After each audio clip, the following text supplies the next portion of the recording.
Berlatar belakang di era industri kota London, seorang detektif swasta bernama Sherlock Holmes diminta untuk menyelidiki sebuah kasus hilangnya seorang wanita muda yang diduga diculik untuk dijadikan tumbal dalam sekte sesat. Sementara itu di tempat lain rekannya Dr. Watson juga bersama kepala polisi yang juga menuju ke sebuah gedung yang dijadikan tempat untuk ritual itu.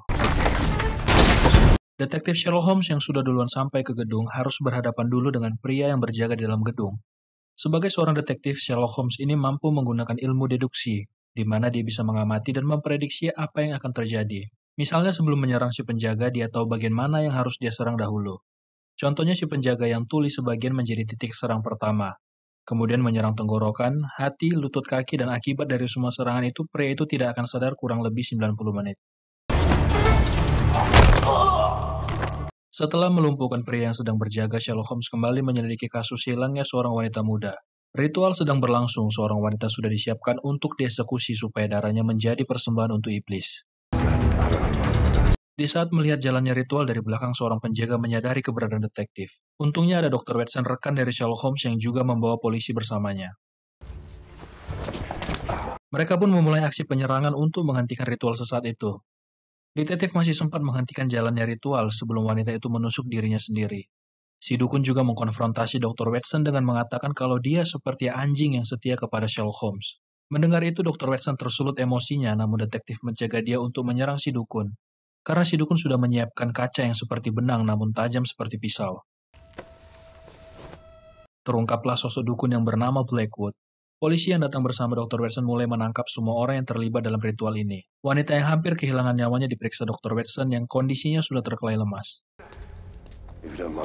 Sebenarnya inspektur cukup kesal karena detektif tidak menunggu perintahnya sebelum menyerang masuk.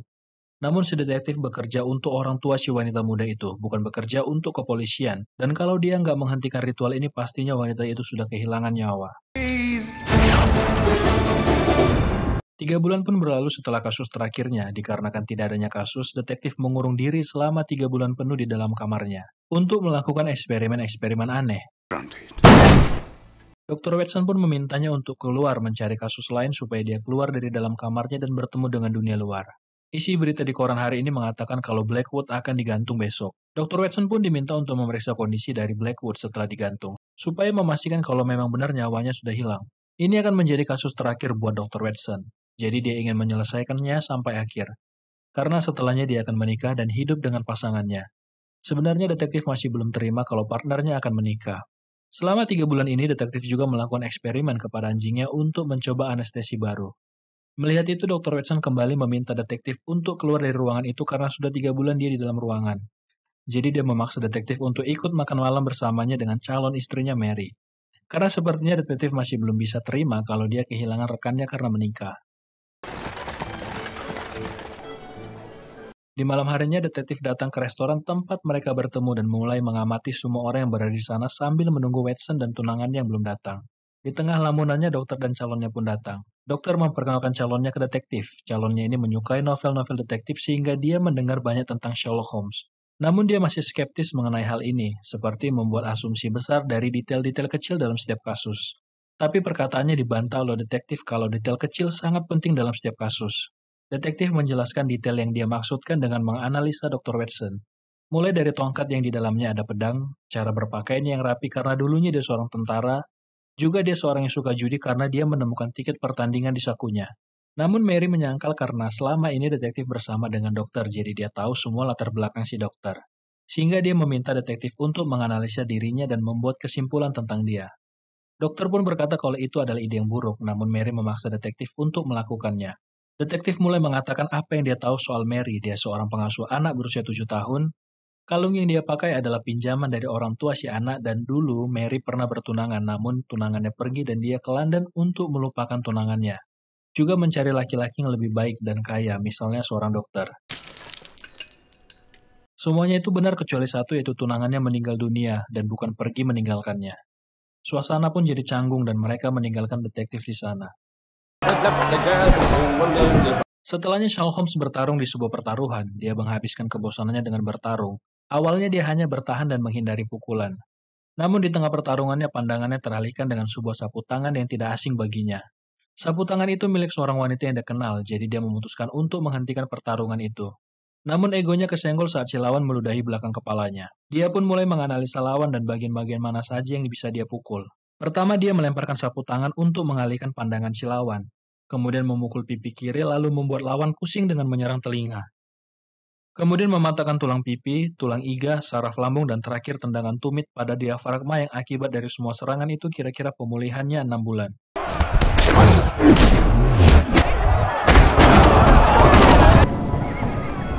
Di tempat lain, seorang sipir penjara mengalami kesakitan seperti terbakar di dalam tubuhnya. Para tawanan lainnya percaya kalau ini semua adalah ulah Blackwood yang memberikan mantra kepada sipir dari penjara itu. Dia melakukan semua itu untuk mendapatkan perhatian dari kepala sipir karena dia mau bertemu dengan detektif Sherlock Holmes sebelum dia dieksekusi besok. Keesokan harinya pun Dr. Watson menemui detektif di tempat dia menginap. Dia sedang bereksperimen dengan lalat. Dia menggunakan nada untuk membuat lalat itu berterbangan dengan teratur. Selama 6 jam dia sudah melakukan eksperimen itu. Voilà. Tujuan Dr. Watson menjemputnya adalah untuk membawanya bertemu dengan Blackwood. Selama di perjalanan, Dr. Watson diam dikarenakan acara makan malam yang tidak berjalan lancar. Dokter juga menyempatkan untuk memukul hidung detektif karena sebenarnya Dr. Watson sudah mengetahui kalau pasangannya sudah pernah bertunangan. Setibanya di penjara, beberapa sel sudah kosong karena para tahanan sudah dipindahkan.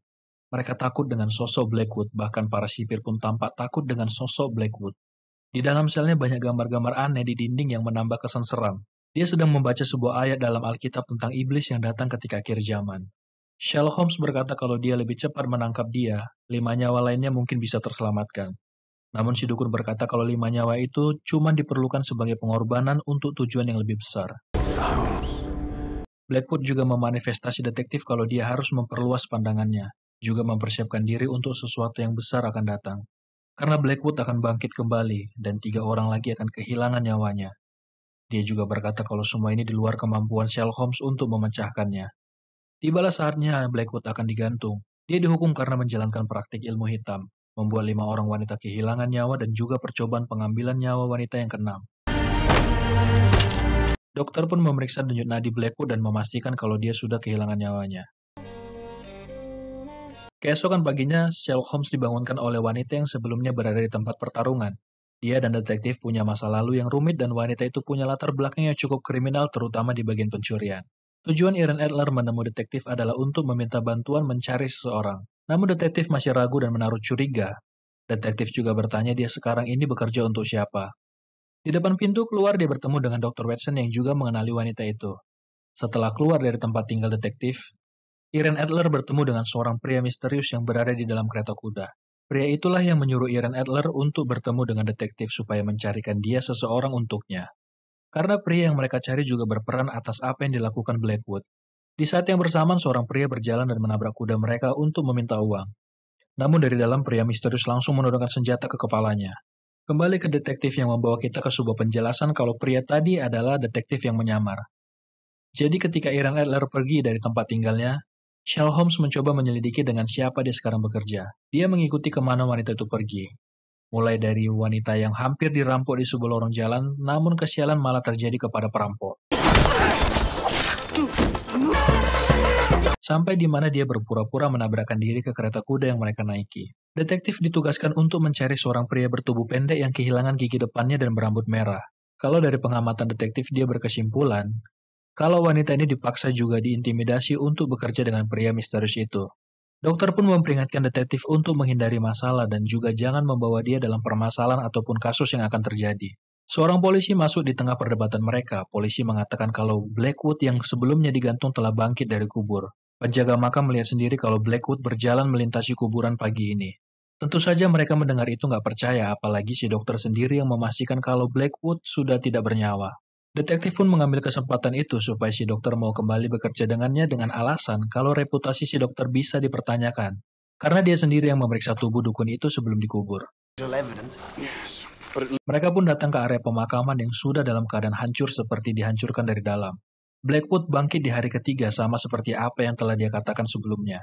Polisi yang berada di area itu nggak berani mengangkat peti mati dari bawah karena mereka takut ada hal yang mengerikan di dalam kuburan itu. Tetapi, kepala polisi mengancam mereka jika tidak mengangkut peti itu mereka akan melembur pada malam ini. Di saat peti diangkut di dalamnya ada pria yang kita tahu itu bukan si Blackwood. Detektif pun memeriksa tubuh pria itu yang kehilangan gigi depannya. Hal ini memberitahukan kita kalau pria ini adalah pria yang wanita sebelumnya cari. Penjaga makam berkata kalau dia nggak berhalusinasi. Dia melihat sendiri kalau Blackwood itu bangkit dan berjalan. Di saat pandangan semua orang teralihkan ke penjaga makam, detektif mengambil kesempatan untuk mengambil arloji yang ada di tubuh pria itu. Pertanyaannya sekarang adalah bagaimana si Blackwood ini bisa bangkit dari kubur. Detektif percaya kalau pria bertubuh pendek ini adalah kunci dari kebangkitan si Blackwood, apalagi pria ini juga dicari oleh pria misterius. Setelah dari pemakaman, detektif dan rekannya menuju tempat bernama Madison dan Hague, yang dimana di arloji itu berinisialkan M dan H, sama dengan toko yang mereka lihat. Detektif dan rekannya masih berdebat mengenai rencana si dokter yang akan menikah, karena sebenarnya si detektif masih butuh bantuan dan juga partner dalam setiap kasus. Namun secara kebetulan, toko yang akan mereka datangi untuk menanyakan arloji yang mereka ambil itu menjual cincin, sehingga dokter yakin kalau ini adalah pertanda baik untuk pernikahan mereka. Sekarang detektif punya alamat si pria berambut merah bertubuh pendek dan si dokter punya cincin untuk tunangannya. Jadi mereka berpisah karena si dokter harus bertemu dengan Mary dan orang tuanya. Tapi dokter memutuskan kembali untuk membantu detektif Holmes, tapi dia cuma punya 10 menit. Detektif tahu kalau sebelumnya Irene Adler pernah berada di sini karena dia mencium bau parfumnya di ruangan itu. Di tempat inilah pria pendek berambut merah melakukan eksperimennya. Karena banyak aroma amonium sulfat di seluruh tempat itu. Dia pun mulai menganalisa tempat eksperimen itu dan kalau melihat catatannya, sepertinya pria ini akan menggabungkan sihir dengan ilmu kimia. Pria itu mencoba membuang barang bukti kertas yang mengandung potasium, magnesium, dan asam sulfafitik. Ketika diteteskan sedikit cairan kimia, dokter menemukan logo dan terungkaplah kalau pria ini bekerja dengan Blackwood. Dan apapun yang dia kerjakan sekarang, sepertinya dia jelas berhasil. Selagi menyelidiki tempat itu, dua orang pria masuk, namun bukan hanya mereka. Satu lagi pria yang bertubuh sangat besar masuk. Keributan pun tidak terelakkan, dokter melawan dua orang, sementara detektif dapat bagian melawan pria yang paling besar. Pria besar itu pun lari ke arah dermaga. Tujuan detektif mengejar pria itu untuk menanyakan di mana dukun Blackwood dan di mana dia sekarang. Pria itu sangat kuat, sekali ayunan palu saja dia bisa mematahkan kayu yang menopang kapal. Detektif dibuat kewalahan dan harus menghindar dari setiap serangan. Akibat dari kerusakan di dermaga, mereka pun ditahan di kantor polisi. Ada penyesalan di dokter kenapa dia harus mengalami kesialan ini, dan memilih untuk kembali membantu detektif. Padahal seharusnya dia sekarang lagi bersama Mary, tunangannya bertemu dengan orang tuanya. Selama ini dia tidak pernah mengeluhkan tentang semua yang dilakukan detektif, bahkan bereksperimen di kamarnya dan menggunakan anjingnya untuk bahan eksperimen. Namun kali ini dia tidak terima karena mencoba menggagalkan hubungannya dengan tunangannya. Dokter pun dijemput Mary sebagai jaminan untuk dibebaskan, sementara detektif ditinggal di sana sampai dijemput sendiri oleh kepala polisi, yang juga memberikan koran yang berisikan kalau dukun Blackwood telah bangkit. Akibat dari berita ini, masyarakat sekarang ketakutan. Detektif diminta untuk menemui orang yang membayar jaminan penjara. Namun selama di perjalanan, matanya harus ditutup karena dia tidak boleh tahu di mana tempat tinggal orang yang membayar jaminannya dan siapa orang itu harus menjadi rahasia. Tapi tindakan itu sia-sia karena detektif tahu kemana dia dibawa. Dia bisa tahu arah tujuannya dengan bantuan aroma dari toko roti di Saffron Hill. Kemudian gundukan yang menuju stasiun James Square tempat mereka sekarang. Dan untuk pria ini dia adalah Sir Thomas Ritterman atau biasa dipanggil dengan Lord Chief Justice. Detektif bisa tahu dari surat-surat yang ada di meja. Pria ini juga seorang pemimpin dari kuil 4 Ordo. Hal itu bisa dilihat dari cincin yang dia pakai. Setelahnya dua orang pria muncul. Yang pertama adalah duta besar dari Amerika dan juga Lord Coward, Menteri Dalam Negeri. Mereka semua adalah anggota dari sekte rahasia yang sudah berdiri selama berabad-abad.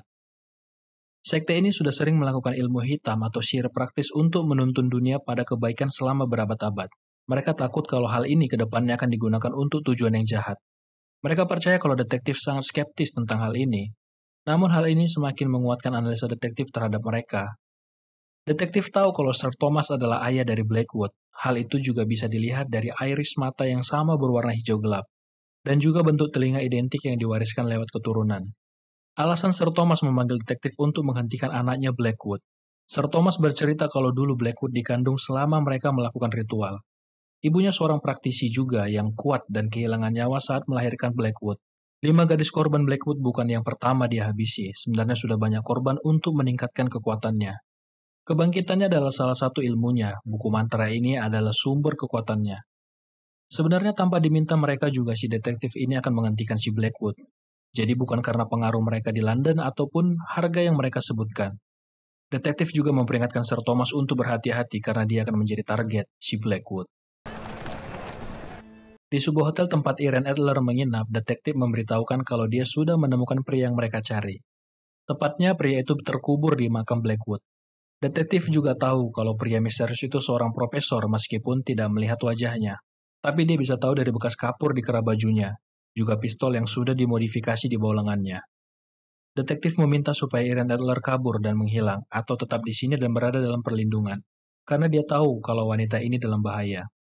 Rencana si detektif adalah untuk membawa Irene Adler ke kantor polisi supaya dia aman dari profesor yang nggak tahu motif apa dia menahan Irene Adler.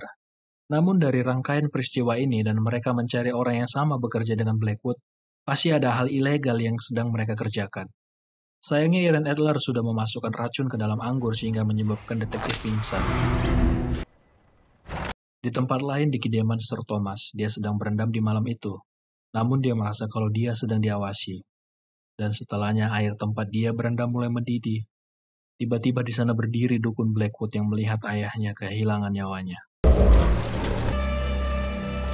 Keesokan paginya di Grand Hotel, detektif Sherlock Holmes sadar namun dalam kondisi terikat dan tanpa busana. Dia dijemput polisi untuk melihat kondisi Sir Thomas yang ditemukan sudah tidak bernyawa di bak mandi. Sebelumnya polisi sudah memeriksa tempat itu dan tidak ada tanda pembobolan. Dan pelayan pria juga tidak mendengar apapun hari itu. Satu-satunya yang hilang adalah cincin yang Sir Thomas pakai. Detektif pun memerintahkan polisi untuk memeriksa tempat lain, sementara tujuannya adalah untuk melihat ruangan yang tersembunyi di area kamar mandi. Dia mengambil beberapa barang bukti di sana untuk dianalisa.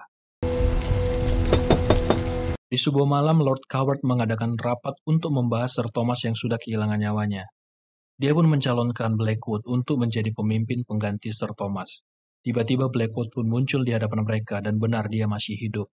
Tujuannya adalah untuk menciptakan ulang dunia dan besok saat tengah hari, mereka akan melakukan teror sihir di depan seluruh rakyat Inggris, supaya mereka tunduk dalam ketakutan. Namun duta besar dari Amerika tidak setuju dan menolak memihak dengan Blackwood, karena dia percaya kalau kekuatan itu terlalu besar untuk satu orang manusia. Namun semua orang yang ada di sana lebih memihak kepada Blackwood, jadi duta Amerika memutuskan untuk menghentikan Blackwood dengan tangannya sendiri. Entah bagaimana dia bisa terbakar, apakah ini karena sihir dari Blackwood? Mereka pun melanjutkan rapat dengan meminum dari cawan sebagai simbol kesetiaan mereka terhadap Blackwood. Kembali ke tempat kediaman si detektif, dia membawa tubuh pria yang sebelumnya ditimpa pria besar ke kamar dokter. Karena kamar itu sudah tidak dipakai lagi, dia pun membawa tubuh itu untuk dianalisa di kamar itu. Dari tubuh pria itu, detektif mendapatkan informasi kalau pria ini seorang pekerja industri. Dia bekerja di dekat sungai bernama Nine Elms. Tempat itu biasa digunakan untuk tempat jagal. Sebenarnya ada alasan kenapa detektif meletakkan tubuh itu di ruangan si dokter. Ya supaya dia tetap terlibat dalam kasus ini. Detektif juga sengaja meninggalkan pistolnya di meja supaya dokter tetap mengikutinya. Mereka pun sampai di pabrik tempat pria itu bekerja. Di sana juga ada ruangan eksperimen sama seperti tempat pria pendek berambut merah, dan ada sebuah alat yang sebelumnya dipindahkan dari ruangan itu. Tiba-tiba mereka mendengar suara yang sangat familiar. Suara itu dari Blackwood yang berkata kalau mereka akan menjadi saksi kalau besok dunia akan berakhir. Di saat mesin-mesin menyala, Irene Adler sudah tergantung untuk disembelih. Dia mengikuti detektif sampai ke tempat ini, dan Blackwood menangkapnya supaya mengalihkan si detektif. Untungnya detektif masih bisa menganalisa di tengah situasi yang genting dan menyelamatkan Irene Adler. Dokter yang mencoba mengejar Blackwood secara tidak sengaja menarik benang jebakan yang memicu ledakan.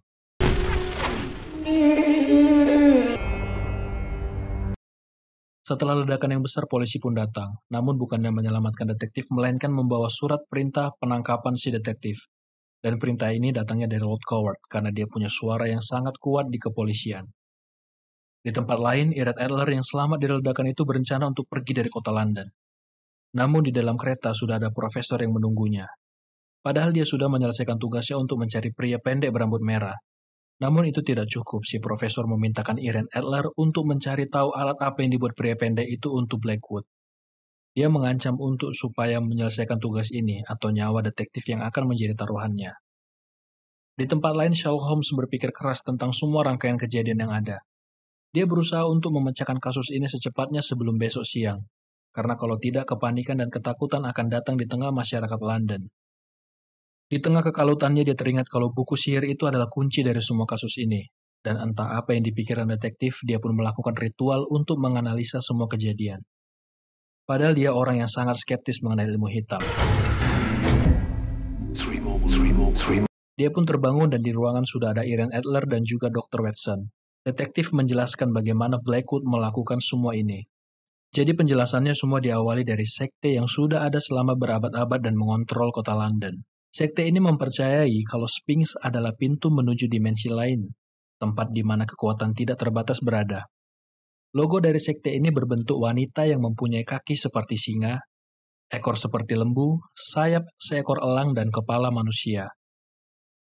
Di dalam kamar rahasia Sir Thomas, Sherlock Holmes menemukan tulang lembu, gigi singa, bulu elang, dan rambut manusia. Sementara ujung bintang mewakili 5 gadis yang kehilangan nyawanya. Setelah kebangkitan Blackwood, ada 3 nyawa lagi yang hilang.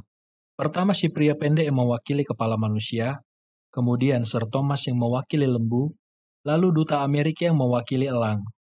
Dan titik terakhir adalah parlemen untuk mewakili singa. Di tempat itulah di mana kekuatan besar akan muncul.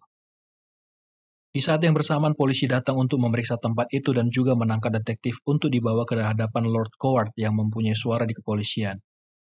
Namun Sherlock Holmes sudah mengetahui kalau Lord Coward terlibat dalam seluruh aksi kejahatan dukun Blackwood. Dia bisa tahu kalau pada malam itu Lord Coward berada di sana dari melihat sepatu yang dia pakai. Awalnya dia ingin tahu di mana upacara sekte Blackwood berada. Namun secara nggak langsung, dengan mengundang dia ke tempat ini, Lord Coward memberikan informasi ke detektif. Misalnya dari sepatu yang berlumpur, debu bata merah yang memberitahu kalau dia habis berlutut, berbandi ibu jari untuk sumpah darah dalam sekte itu. Mereka melakukan upacara sekte di selokan bawah parlemen kurang lebih sejam yang lalu. Dan mereka akan melancarkan aksi di gedung parlemen saat seluruh pemerintah akan hadir. Jadi ceritanya sebelum mereka sampai ke kediaman Lord Coward, kepala polisi memberikan kunci borgol kepadanya. Itulah bagaimana dia bisa lepas dari ikatan borgol. Sekarang mereka harus menuju ke bawah jembatan dermaga untuk menuju selokan di bawah parlemen, tempat sebelumnya Lord Coward dan Blackwood melakukan upacara ritual. Di sanalah mesin yang selama ini mereka cari. Mesin itulah yang dibuat oleh pria pendek berambut merah. Sebuah senjata kimia yang berisikan cyanida yang akan menghabisi nyawa semua orang yang ada di parlemen. Tanpa menunggu lama mereka pun mencoba merebut dan menghentikan alat itu. Namun alat itu sudah dirancang sedemikian rupa supaya tidak bisa dihancurkan. Alat ini juga dirancang untuk mengeluarkan asap menuju ruangan parlemen. Satu-satunya cara menghentikan alat ini adalah menghancurkan silinder dengan cara meledakkannya. Pipa rokok detektif bisa dipakai supaya ledakannya terarah ke silinder itu saja. Namun masalah baru pun muncul, pria besar yang sebelumnya datang mengkonfrontasi mereka. Sementara itu di ruangan parlemen, Blackwood muncul di hadapan semua orang yang membuat mereka takut. Dia berkata kalau pada lonceng ke-12 dia akan melepaskan sihir hitam di ruangan itu. Semua orang yang berpihak dengannya akan dilindungi, dan yang tidak memihak akan binasa. Kembali ke detektif, mereka berusaha menghentikan pria besar itu. Sementara Irene Adler membuat alat ledakan dari pipa detektif. Namun karena dia masih bekerja dengan profesor dan ditugaskan untuk mencari alat ini, dia mencuri dan membawa kabur alat itu. Di ruang parlemen yang sedang ricuh, Blackwood kabur karena alatnya tidak bekerja. Sementara Lord Coward yang mencoba kabur ditangkap dan ditahan karena sudah bersekongkol dengan Blackwood. Irene Adler berlari menuju bangunan yang sedang dalam proses pembangunan. Tiba-tiba dukun Blackwood pun berada di sana. Terjadilah perkelahian di sana untuk memperebutkan alat yang dibawa Irene Adler. Detektif yang bertarung dengan Blackwood mendapatkan momentum saat melihat tali yang berada di kakinya Blackwood. Jadi selama ini tidak ada sihir dan apa yang dipercaya detektif benar, mulai dari sipir penjara yang dibayar untuk berpura-pura kesakitan, juga batu makam yang sebelumnya sudah hancur dan direkatkan kembali menggunakan madu dan telur. Dan bagaimana ayahnya dibuat tenggelam menggunakan zat pelumpuh yang bisa aktif dengan kombinasi tembaga dan air. Itu semua si pria pendek yang melakukan eksperimen menggunakan kodok. Juga Duta Amerika yang masuk dalam kondisi basah padahal itu bukan air hujan melainkan sebuah senyawa yang bisa terbakar dengan percikan api. Sama seperti bensin namun tidak berbau sehingga Duta Amerika mengira kalau ini adalah air hujan. Melihat itu, orang yang ada bersamanya mengira kalau Blackwood mempunyai sihir hitam, padahal sebenarnya itu hanya sains sederhana. Awalnya detektif menyelamatkan Blackwood untuk dieksekusi kembali. Namun dikarenakan bangunan yang masih belum selesai, sebuah besi jatuh dan untuk kali ini dukun Blackwood benar-benar tergantung. Membalaskan apa yang pernah dilakukan Irene Adler, detektif pun memborgol tangannya. Sebelum pergi, Irene Adler memberitahu nama profesor yang memperkerjakan dia. Profesor itu bernama Moriarty, dan dia sama cerdasnya seperti detektif dan lebih licik dari detektif. Notes. Setelahnya Dr. Watson dan tunangannya akan berpamitan ke detektif untuk pergi dari tempat itu karena sekarang mereka memutuskan untuk tinggal bersama. Namun mereka malah menemukan tubuh detektif yang tergantung di ruangannya. Suicide is not in his Tapi ternyata dia cuma mencari tahu bagaimana Blackwood selamat dari hukuman gantung untuk membersihkan nama Dr. Watson. Jadi Algojo memasang penopang supaya beban bukan di leher melainkan di pinggang, dan leher tetap utuh. Dan untuk denyut nadi yang hilang itu juga bantuan dari ramuan yang dibuat pria pendek supaya tubuh dukun Blackwood lumpuh untuk sementara. Di saat yang sama polisi datang dan memberikan informasi kalau salah satu polisi mereka yang menjaga alat buatan pria pendek ditembak. Detektif tahu kalau itu adalah ulah profesor yang sengaja menjadikan Irene Adler sebagai umpan untuk mengambil alat itu. Sebuah alat yang berbahaya bagi kelangsungan hidup manusia. Disinilah awal perselisihan antara detektif dan profesor dimulai.